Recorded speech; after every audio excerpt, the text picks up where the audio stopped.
Greetings, hello listeners.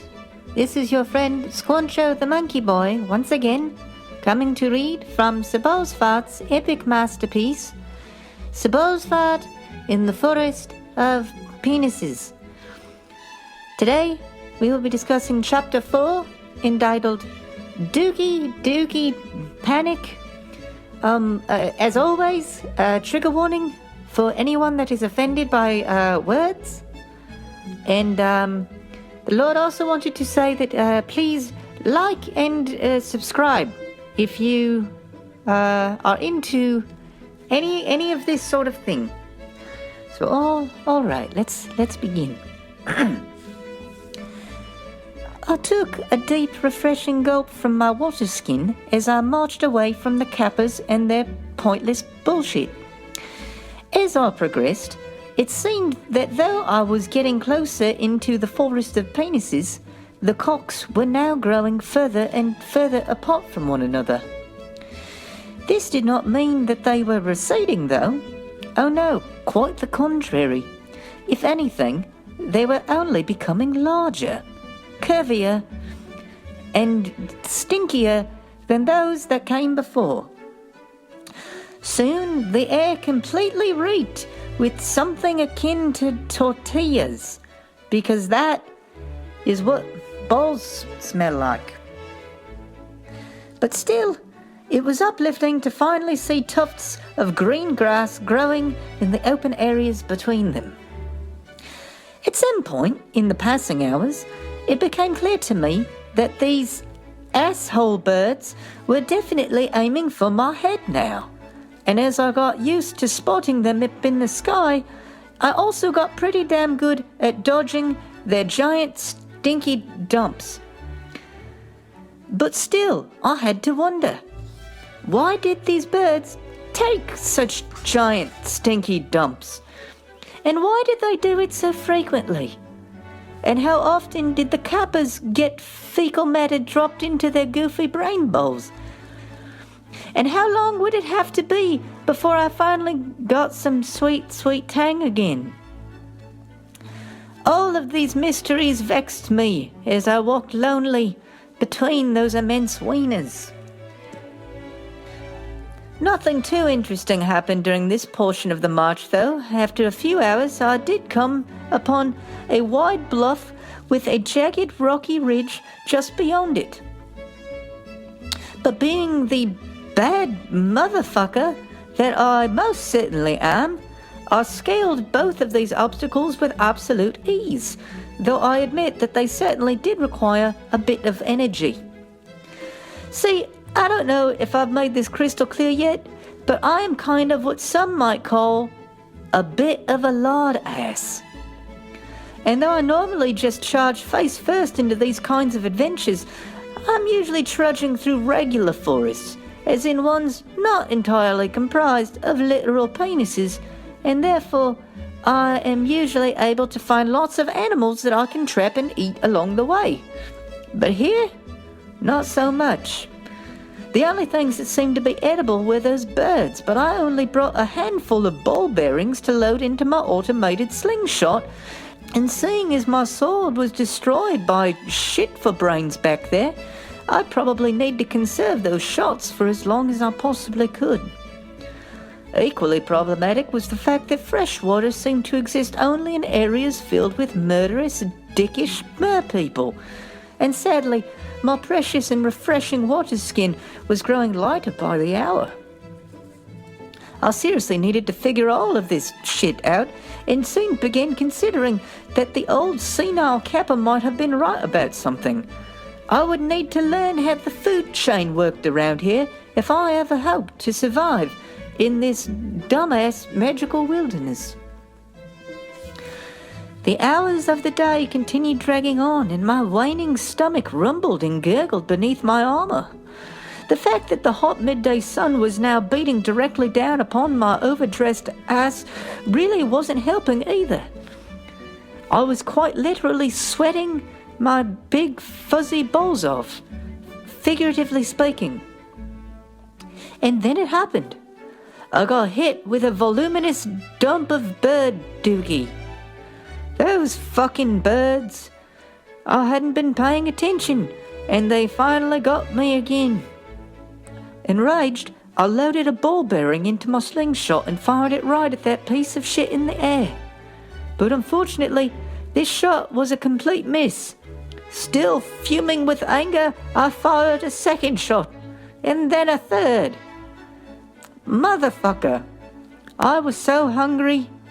I then launched a fourth shot, which grazed the bird, but that prick remained airborne, though it now fluttered like crazy.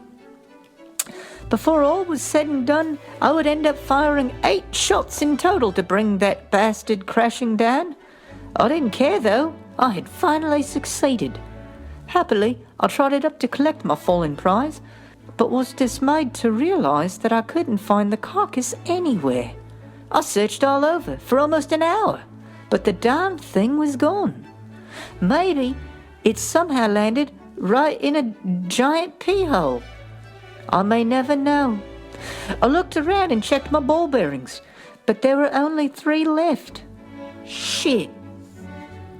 As I marched onward, the sun began crawling down the other side of the sky. My stomach continued to lurch. Damn it. I really should have brought more than 1 meal's worth of food.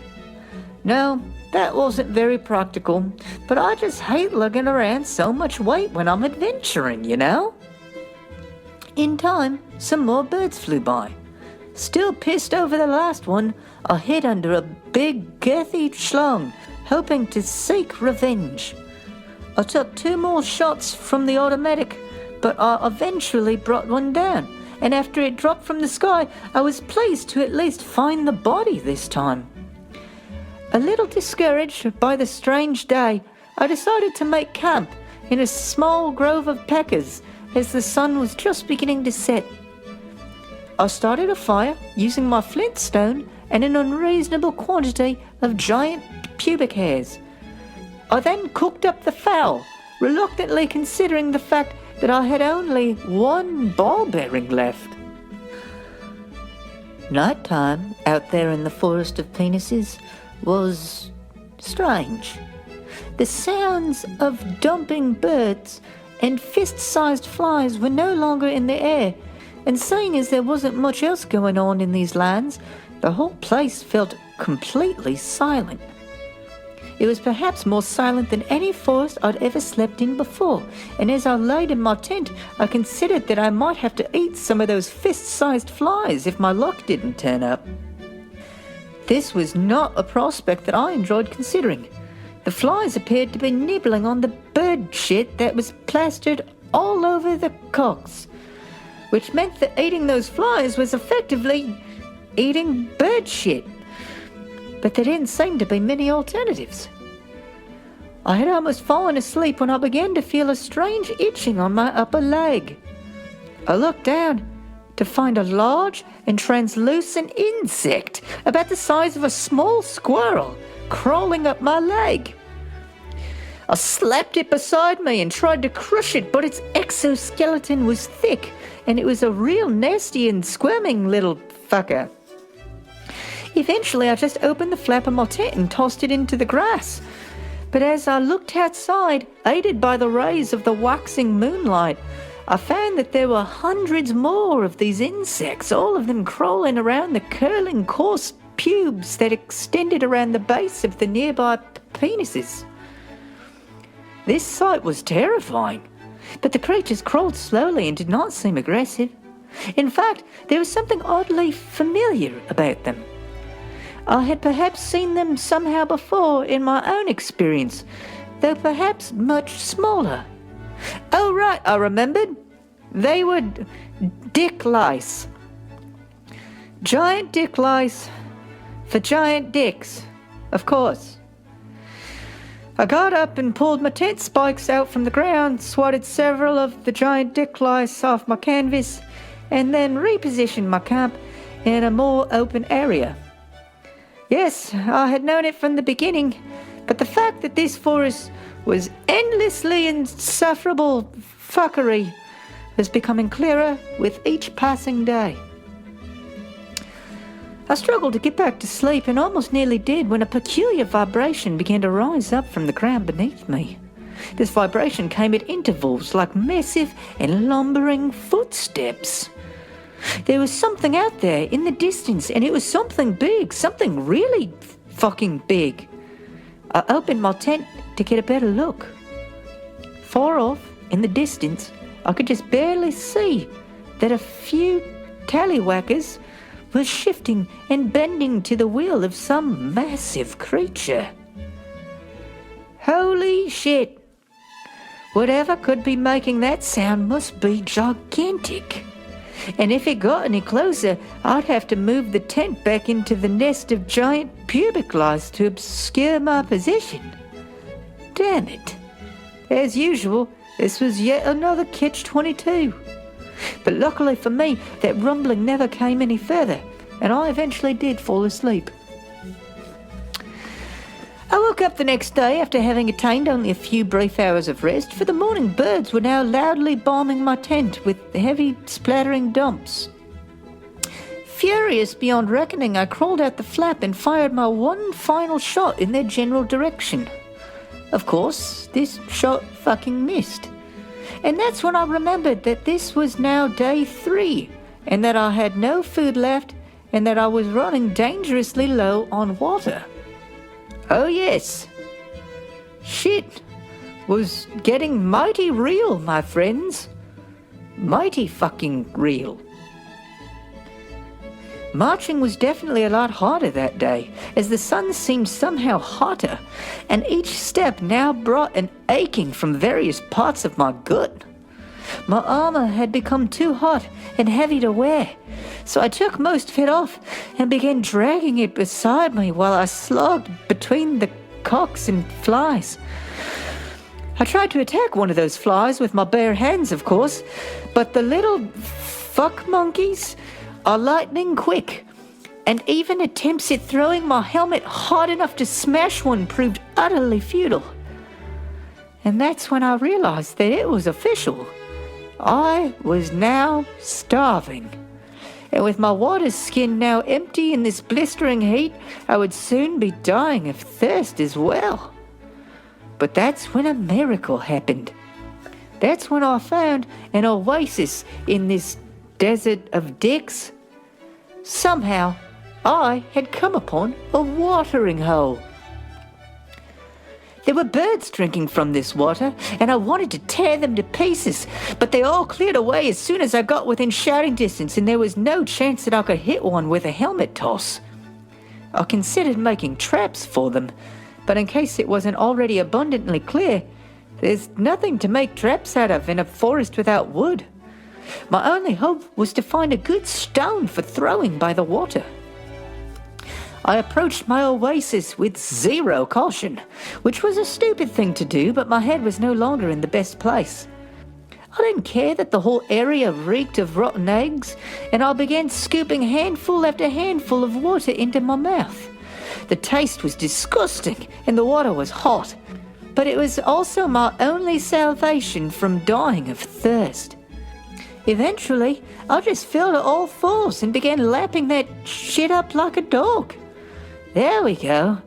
Finally, my belly filled with water, supplying my spirit with the sense of accomplishment that comes only from achieving survival. But then my stomach let out a strange gurgle. I lifted my head up from the water. Let me tell you, I have been sick before. I have been insanely sick many, many times. I have had food poisoning. I've had diarrhea. I've vomited and shit my pants simultaneously on more than 5 occasions. But nothing, and I mean nothing, compared to just how absolutely goddamn awful I felt drinking that accursed groundwater. Even if I had found the perfect throwing stone, I would not have had the strength to throw it, for I was now forced to spend the rest of the day vomiting and shitting and crying all alone.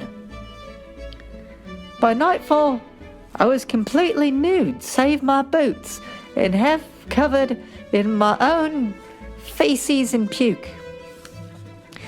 Delirious, I rolled my belongings into a single mass and pulled it atop my body like a big, shitty blanket, under which I then laid quivering and heaving in the fetal position, with nothing to comfort me save the soft, giant ballsack upon which I was now resting my head. As the stars came out, those giant pubic lice began crawling all over my exposed skin, but I did not give one single fuck. And all through the night, I again heard the far-off distant rumblings of some lurching colossus amid the packers. But again, even of this, I did not give one single fuck.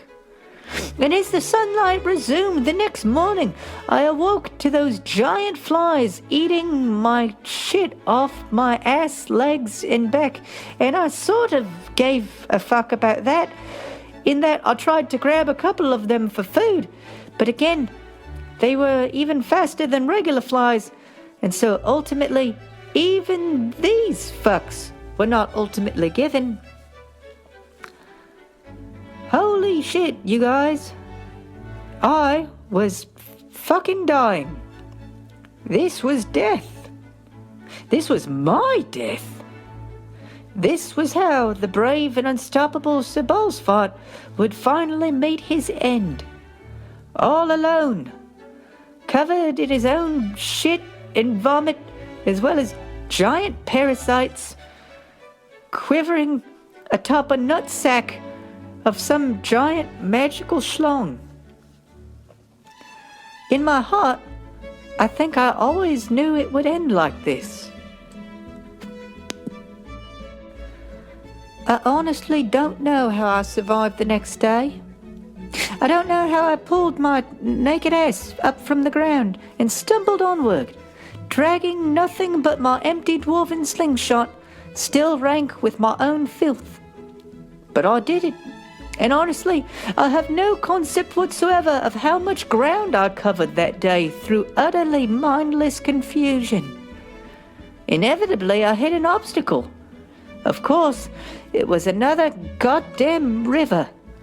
And for a moment, I considered just giving up, jumping in, and getting it over with. But I didn't do that. No, instead, I moved south. I followed the river once more, and the sun began setting as the crescent moon rose in the east, and finally I saw the one thing that could possibly save my life. It was another Kappa temple, just like the one before, and tears welled in my eyes as I approached. Finally, I had arrived. These were my dudes. They would accept me. My turtle friends would clean me up and give me food and maybe let me wear one of those stupid robes. I stumbled to the door and beat upon it with my slingshot. There were no Kappas meditating out front this time, for it was late, and at first no one even answered. So I pounded again, and then again. With each knock, I squeezed out every last drop of strength that I had left. And when I thought that I could knock no more, a Kappa finally responded. I don't even remember what he said. I just remember that he wasn't happy to see me, and that he didn't let me in. As the door slammed in my face, I accepted the futility of my situation. Of course, they were going to shut me out. This was a totally different temple than the one where I'd made myself champion. These were totally different Kappas. They would not just let me through because I defeated the last guy. It doesn't work like that. They have rules. And if anything, I'd have to be bored by a whole new Elder Kappa, and then murder a whole new fat guy in a whole different naked belly rubbing match. And that was definitely not going to happen. Motherfuckers. I turned and crawled away from the temple, soon locating a dense little grove of cocks the whole thing teeming with big translucent lice. I then rested my aching head upon the biggest, softest balls that I could see, and as I lay there, I grabbed one of the lice and tried to eat it alive, but ultimately coughed up its hard shell and black, bile-soaked innards. And that's when I blacked out. When I woke up, it was still the middle of the night, and that mysterious rumbling had returned, though now it was far nearer. In fact, it was right upon me. I opened my dying eyes and looked upon a towering behemoth. It was a beetle. A giant white beetle standing on two skinny legs. It was probably 30 feet tall. I blinked a couple times. The beetle had a big smooth shell, and its four arms each terminated at little clawed digits. The body was lean, with big overlapping plates and bushy hairs protruding where the plates came together. On top of its head was a big antler horn antenna thing. The creature looked down upon me with big black ball-shaped eyes. Fuck it. I didn't even care anymore. Bring it. I was ready to die. Oh, hi there, said the giant beetle. I almost didn't see you. Excuse me. His voice had so much bass that I almost couldn't understand it. I'm sorry, were you going to eat this? I didn't answer. I couldn't answer. I was just mystified by whatever the fuck was happening. Because if this is yours, by all means, don't let me intrude. Hello? Are you going to eat me? I croaked pathetically. Because if you're going to eat me, just fucking get it over with. What? No, oh gods no. I don't eat animals. I eat poop. And only poop. I was attracted by the smell of your diarrhea, I suppose. Sorry if I woke you. You eat shit? Off of dicks? Kind of. Well, yes and no. Really, I scoop the shit off the dicks and then I roll it around in my hand until I've made a nice little shit ball, just like this. See? The beetle presented one of its shit balls, perfectly spherical. I'm pretty good at it, and sometimes I even roll the poop into little cylinders, so I can join a few together and make a little poop person. He leaned over, separated two of his large plated shells, and reached for something stored beneath. He then revealed this to be a small beetle person made from rolled up shit. Here, check this one out. I think it's my best work. Pretty neat, huh? He handed me the little bug doll made of shit. I named this one Celery. I observed the craftsmanship. Though my eyes had trouble focusing, it still seemed impressive. It's named Celery?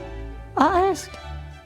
Yes, Dr. Celery. I came up with it myself. The act of speaking nearly exhausted me to the point of passing out again. But before I died, I wanted to finish this one last batshit crazy conversation. And what's your name? I asked pitifully. My name? Well, actually, we shit-eating giant beetles don't really have names. Yeah, sorry. We find them a bit too reductive, you know. But I will say that sometimes people do call me Shitmouth. So if you want to say that, I'll probably know what you're referring to me, I guess. Hi, Shitmouth, I said before making a long, slow blink. You seem like you don't have a lot of friends. Oh, I wouldn't say that. Well, I've got old Celery right here. I don't have too many friends right now either, Shitmouth. And if you haven't noticed, I am dying. I have not eaten in quite a while, and the only water I can find kills me quicker than thirst. So I would like to ask you, would you happen to know of a water source other than the rivers and those hot springs? The hot springs? Oh yeah, those are awful. Can't stand them myself, but they do keep the birds shitting, and that does keep me happy. Have you tried the bird shit? I can't eat bird shit, shitmouth. No, but you can drink it. Fuck you. You said that you haven't had any water in a long time, right? Well, here, try this. Shitmouth scooped up an armful of shit from the head of the nearest big round cock. He then compressed it into a shit ball about the size of my head. There, tell me what you think of this. It's a ball of shit, shitmouth. Again, I am dying. Please quit fucking with me. Well, it might just be a big old bowl of shit to you, but to me, it's a big bowl of food. And also water. Here, watch. Shitmouth squeezed the shit ball with his skeleton fingers, releasing an opaque stream of shit juice that drained down onto the soil. There, see? Give it a try. It's full of healthy bacteria too, great for digestion. Won't mess you up like those silly hot springs. I looked at the water stain on the ground as it faded away in the moonlight, and then sighed. Fuck it.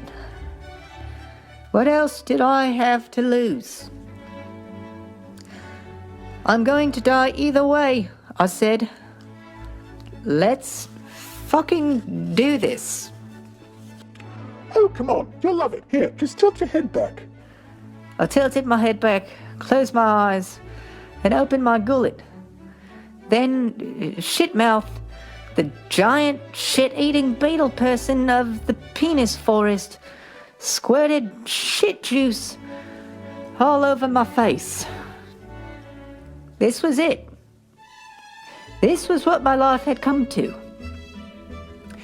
At least I got to see Kevin die. Alright. Well, that is the end of chapter 3. Not really sure what to think of that one. Started out with a little bit of an exploration of the natural world, and then just sort of devolved into so. Anywho, join us again when we read chapter 5 of Sir Ballsfart's Adventures Through the Forest of Penises. Again, be sure to subscribe and to like this telling of the story. This has been Squancher the Monkey Boy. I hope you all have a fantastic day. Goodbye.